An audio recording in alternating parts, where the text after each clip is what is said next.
It's worse than I thought. Believe me, I thought it was pretty bad, but the situation has still managed to astound me. An arrest warrant has been issued for Pastor Artur Pawlowski, which is not the astounding part. From the current reports that I can see, the warrant appears to be outstanding, which means they likely intend to serve it this Sunday, as I previously predicted. It might be noteworthy if the officers attempted to arrest Artur Pawlowski on any other day. What's incredible here is that in preparing for this report, I learned that in the parallel case of James Coates, the precedent has been set that the Public Health Act that is being used to justify the current arrest warrant we're talking about will not be permitted to be challenged with the rigors of scientific evidence. In short, the Alberta government has given itself permission to not justify itself.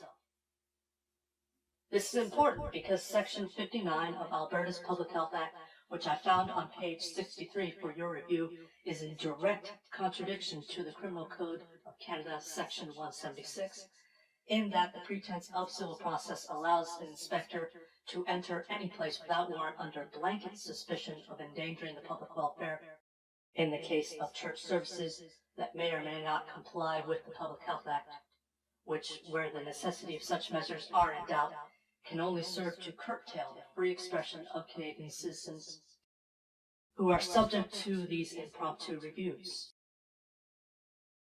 I consider it a miracle to learn that Section 176 was enshrined in Canada's Criminal Code, as I doubt such protection would be included in Canada's Constitution if it were being drafted today, and more's the pity. As I am no legal expert, especially in Canadian law, I'm satisfied to forward Artur Pawlowski's ongoing legal battle, which you will find an option to support in the link below. But in all honesty, after learning this most recent information for myself, I do not see how Alberta is making legal avenues a viable alternative. Courts will be the last place you want to lose public trust, but that message has already fallen on deaf ears. I don't know what comes next. I am rapidly out of my depth here.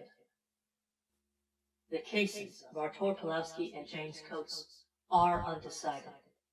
And as an aside, James Coates, in an interview, described his incarceration as working for the good of his fellow inmates, where they gave him a rousing send-off that shook the walls upon his release. In all likelihood, the best possible legal outcome afforded to these Canadian citizens will be an eventual cessation of prosecution without remedy against the enforcers for unconstitutional and unconscionable behavior. That ongoing denial of remedy will continue to fester in people's minds as many of us draw parallels within our own countries and abroad, the similar disregard for individual liberty. That the Alberta courts so blatantly refuse scientific review is not a good sign of things to come. Thank you for watching, and you have just been programmed.